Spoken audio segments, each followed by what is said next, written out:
So, welcome to our very last chapter. We have covered so much, and finally, we want to talk about sustainability. And sustainability principles are going to help us achieve permanence in development impacts. So, that's what this chapter is all about. So, I'd like to welcome you to this final chapter where we're talking about sustainability principles for permanence in development impacts. It's important that the interventions that we make last for a long time. It's important that the interventions that we bring to communities achieve permanent and lasting impacts. And the whole purpose of this course was to create a strategic understanding of emerging priorities and problems and solutions for international development and poverty alleviation. And out of that understanding, you can then implement interventions which are sustainable and which have permanent impacts or have long-lasting impacts. And so what we're going to do in this chapter is recap some of the key principles that we've been looking at and tie it to the principle of sustainability. Let's start by looking at sustainability principles in international development. Now, I'll start by reminding you of the point that we made at the very beginning, that there is a new focus at the turn of the millennium. There was a new focus which was to emphasize on the effectiveness of development interventions because of a lack of clear correlation between aid and development. And so in the year 2000, the United Nations formulated the Millennium Development Goals and had set targets to 2015 to targets on poverty eradication. Now, by 2015, there was a refocusing on the sustainability aspects of those goals. And so the sustainable development goals were formulated with targets for eradication of poverty by 2030. So as we look at the United Nations development goals on sustainability, with the new focus on sustainable outcomes by 2030, there are a total of 17 goals that have been identified, and I'll touch on these goals very briefly. The first goal is a poverty alleviation goal. It's a no poverty goal, that is to end poverty in all its forms everywhere. The second goal is a zero hunger goal, that is to end hunger, to achieve food security and improve nutrition and promote sustainable agriculture. The third goal is a goal of good health and well-being, that is ensuring healthy lives and promoting well-being for all at all ages. The fourth goal is about quality education, that is ensuring inclusive and equitable quality education and promoting lifelong learning opportunities for all. And I'll jump into some of the other goals. The seventh goal is affordable and clean energy, ensuring access to affordable, reliable, sustainable, and modern energy for all. And the eighth goal is decent work and economic growth, that is promoting sustained, inclusive, and sustainable economic growth and full of productive employment and decent work for all. The 12th goal is responsible consumption and production, that is ensuring sustainable consumption and production patterns. The 13th goal is about climate action, that is taking urgent action to combat climate change and its impacts. The 15th goal is life on land, that is to protect, restore, and promote sustainable use of terrestrial ecosystems, sustainable management forests, to combat desertification and halt and reverse land degradation and halt biodiversity loss. And the 17th goal is partnerships for the goals, that is to strengthen the means of implementation and revitalizing the global partnerships for sustainable development. So in signing Agenda 2030, the governments around the world committed to ending poverty in all its manifestation and also to set priorities for achieving sustainable development as we've identified with some of these goals. Now, as we think about sustainable development and how that will help us implement interventions which achieve permanence, which have a lasting impact, I want to tie this into the key principles that we've been looking at in this course. So we say, as we talk about development effectiveness, there is a conceptual framework that we can use to help us think about effectiveness. And this all ties into sustainability for permanent impacts. So the first aspect of that framework is emerging priorities. The second aspect is future projections. The third aspect is failures and problems. So what these three do is they help us understand past and present challenges and future priorities. So what are the emerging priorities in the international development field? Emerging priorities in terms of funding, in terms of evaluation, in terms of new methods, new paradigms, new research interventions, and so on. And then the second component of the framework deals with evaluation for progress, collaboration for partnerships, timeliness for practicality. And what these three do is they help us think about improving program design, delivery, and evaluation. And then the third aspects have to do with innovation for productivity, vision for planning, and efficiency for profitability. And these three help us deal with investing in innovation and change. And along with that is an aspect of new paradigms. So innovation for productivity, vision for planning, efficiency for profitability, and new paradigms. And these help us think about investing in innovation and change. And then the last set there in the framework is evidence for policy, solutions that are pertinent, and finally, sustainability for permanent impacts. And this helps us provide evidence-based solutions that create sustainable outcomes. So the entire course has been building a framework for sustainability in implementing interventions which are effective. And if they're effective, it means they're long lasting. It means they have good impacts in the long run. So let's dig a little deeper into some of the things that we've touched on. So we began by talking about emerging priorities in international development. And we said it's important to define what development effectiveness is and get the concepts right, get the indicators right, and get the partnerships right. And this will help build an understanding of the changing landscape in international development. And as we said, there is increasing pressure, there are some policy shifts, and a new focus moving from Millennium Development Goals to Sustainable Development Goals. So there's an increasing emphasis on sustainability and on demonstration of results. And also tracking the evolution of development effectiveness. How far have we progressed from the initial partnerships, the Paris Declaration on Aid, all the way to the Busan partnerships, and then the current global partnerships for cooperation and development interventions. And so we took a look at all these things as we're looking at emerging priorities. And the aim is to help us focus on sustainable interventions. This directly ties to the second thing that we looked at, which was future projections for international development and poverty alleviation. So how do the poverty trends look? And development progress has happened, but there are some disparities across regions, and some regions, like in Africa, are still lagging behind in terms of those development outcomes. And so we identified a number of factors: prevalence of hunger, child mortality, some public health issues with prevalence of malaria, and so on. And so these were the things that we're looking at. And then we asked ourselves, where next for development effectiveness? And we're looking at ongoing monitoring and opportunities for global partnerships. So these are things which are ongoing, and there are opportunities to continually improve the effectiveness of development interventions.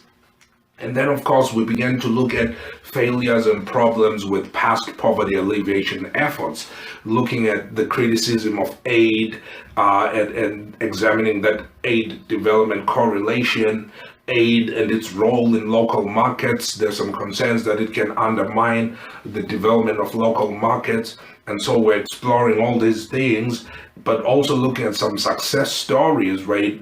With some interventions which were very specific and they were not transformational, but they were very marginal in their approach. So we looked at all these things, but we also began to look at why does poverty still persist? And we were looking at the role of poverty traps and nutrition-based poverty trap and all those factors, and also some lessons from the previous shortcomings in past development interventions. So we looked at some case studies on interventions that were well funded, but they did not achieve the expected impacts. So all of this was building up to this focus on sustainability for permanence.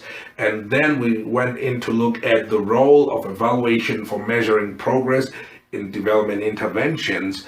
And so looking at best practices for evaluation, applying key evaluation criteria and some quality standards. We're looking at quantitative methods and also looking at quasi-experimental versus experimental methods of evaluation, and they look at conducting evaluation in an evolving development context. So things like randomized controlled trials, problem-driven iterative adaptation, complexity theory, and new learning approaches. So all those things, we dug into it. We also looked at collaboration and partnerships for effective development cooperation, that is identifying local solutions for local problems, looking at content versus context, and thinking about the importance of not just having content expertise, but also having contextual expertise in order to bring about interventions that are relevant to the context where we're implementing them, and avoiding top-down approaches, looking at opportunities for endogenous development and utilizing indigenous knowledge systems. So we looked at all these aspects and opportunities and challenges with participatory approaches in development, the role of participatory action research. We looked at development finance as a key component of this collaboration and partnerships, looking at some key partners in the development landscape, and looking at issues around aid fragmentation, that sometimes there can be so many development agencies or NGOs, but they are fragmented in their approach, and there's a need for harmony. And we also looked at some dynamics in North-South and South-South partnerships and how the future of financing looks like in international development. And this was building up then to some aspects around leadership and management. So we began to look at timeliness and practical considerations for effective design and delivery of development programs. And we made the point that it's important to take baby steps and not big ideas. And so there's power in small targeted interventions instead of some big grandiose interventions which may not be effective. And so we're looking at feasibility, how it's important to think about feasibility and not just desirability, and also rethinking the planning process in development, right? Identifying solutions, identifying problems in a proper way. And we're also talking about conducting feasibility assessments, looking at the key elements of conducting a feasibility assessment. And we looked at a case study and applied those key elements for doing feasibility assessments. And we looked at project management tools and concepts, basically an overview of key principles, success criteria, and risk assessments in project management, and the role of communication and leadership. So we've been looking at a lot of things, and the reason why I'm reiterating these things is just to demonstrate how it all builds up to sustainability, to sustainable outcomes, effective outcomes. So we also then began to look at the role of innovation and productivity in transforming international development, talking about investing in innovation and change, and looking at emerging development innovation initiatives and some key ideas around innovation and the role of training and capacity building, and also thinking about how to design effective training programs and the criteria for evaluating those training programs. And we talked about change management in international development, looking at the role of change management and applying its key concepts, recognizing that the development field is ever changing and it's important to be well positioned for those changes. It's important to be flexible, to adapt to the emerging changes in order to be resilient. So we then looked at vision and strategic planning to foster organizational resilience in development work. And first of all, we introduced this idea of isomorphic mimicry, that it's important to remain authentic and not pretend to be bringing interventions that we're not well positioned to bring, but rather to bring interventions and make sure those interventions are effective. And so we then looked at strategic planning and goal setting, identifying key components of strategic planning, formulating theories of change, looking at principles around goal setting and refining strategic plans, executing strategic plans. So, and also how that then ties up to building organizational resilience. So we talked about organizational resilience, recognizing that in international development, it's important for organizations to be resilient to change, to be resilient to risks, to be resilient to whatever changes will happen. Not resistant, but resilient. That means changes will happen, but then the changes shouldn't affect your effectiveness. And we're looking at core drivers and some strategies for building organizational resilience. And we're also recognizing that when the organization is resilient, then its projects will be resilient, its interventions will be resilient. So organizational resilience goes beyond the organization. It goes beyond the NGO or the agency. It's about the entire community of practice and development interventions. So we then went on to look at improving efficiency and profitability of development programs. And so we looked at efficiency. Efficiency is important to think about in the not-for-profit sector, because we often don't think about efficiency and profitability, but it's important to find ways of improving efficiency and profitability of our interventions. So we looked at the problem of inefficiency in the not-for-profit sector, defining efficiency and drivers of this problem of inefficiency, and also identifying solutions for it.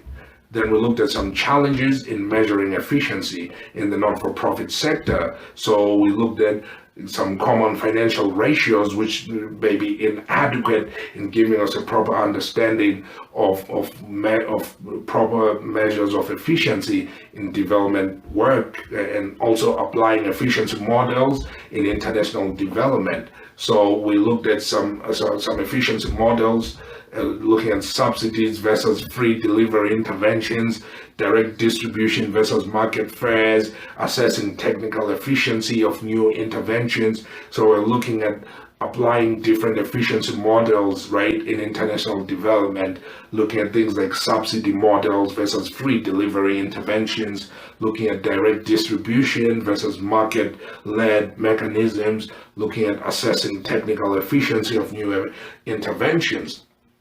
And so this led to the last few chapters. So we looked at new paradigms in the changing landscape of international development. So we're talking about emerging social paradigms, how it's important in the future as developing countries continue to progress, that there will be a new set of social challenges that come with that. So it's important to be positioned to deal with those challenges as development practitioners, and also proposing, exploring some new approaches which are being proposed, for example, the results-based paradigm, and also looking at the cash transfers paradigm.